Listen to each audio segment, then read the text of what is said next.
ഞാൻ നന്നാവില്ല എന്ന് പറയുന്ന ഒരുവിധ ആളുകളോടാ പറയുന്നത്. ഞാൻ നന്നാവും. കാരണം ഞാൻ നന്നാവാൻ ഞാൻ ഏതറ്റം വരെയും പോകും. പക്ഷെ നല്ല രീതിക്കലേ പോകും. എന്നെ തളർത്താൻ ഏത് വിധേയം നോക്കിയാലും ഞാൻ തളരില്ല. അപ്പോൾ ഒരു ഡൗൺ ഉണ്ടാവുമെങ്കിലും ഞാനിതിൽ നിന്ന് വരും. റിക്കവറായി ഉറപ്പായിട്ടും വരും. പിന്നെ ഞാൻ റീച്ചിന് വേണ്ടിയിട്ട് എല്ലായിടത്തും വീഡിയോ ഇടുന്നൊരു വാക്ക് പറയുന്നതൊക്കെ ഭയങ്കര മോശം. അതിൻ്റെ ആവശ്യം എനിക്കില്ല. അങ്ങനെയാണെങ്കിൽ ഞാൻ റീച്ച് കിട്ടാൻ വേണ്ടി ചില വീഡിയോസ് ഇട്ടിരിക്കുകയാണെങ്കിൽ എന്നോ റീച്ച് ആയിട്ടുണ്ടാവും എൻ്റെ കയ്യിലുള്ള കുറേ പ്രൂഫ്. പക്ഷെ അതിൻ്റെ ആവശ്യം എനിക്കില്ല. ഓക്കെ. പക്ഷെ എന്ത് വഴിയേനെ നീ തളർത്താൻ നോക്കിയാലും ഞാൻ ഒരിക്കലും തളരില്ല.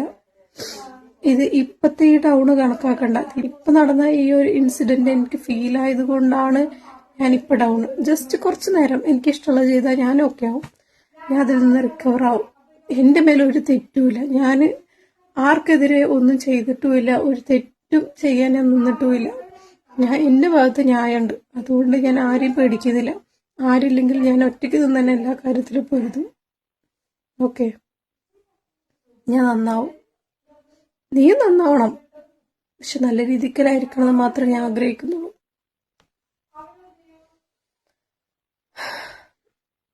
കൂടുതലൊന്നും പറയാനില്ല. സ്നേഹിച്ചതിന് ഒരുപാട് കിട്ടി സന്തോഷം. എന്ന് ഒറ്റപ്പെട്ടു ഞാൻ. ഫ്രണ്ട്ഷിപ്പ് ആണെങ്കിലും എന്താണെങ്കിലും ഒരു ലിമിറ്റേഷൻ വെക്കണം എന്ന് എല്ലാവരും എന്നോട് പറയും. സ്നേഹിക്കുമ്പോൾ ലിമിറ്റേഷൻ എനിക്കില്ല. അതിന് കിട്ടുന്നുമുണ്ട്. കുഴപ്പമില്ല. നമ്മൾ തെറ്റ് ചെയ്യുന്നില്ലല്ലോ. പിന്നെ നമ്മൾ എന്തിനാ അതാലോചിച്ചതാകുന്നു. എന്തായാലും സേഫായിരി.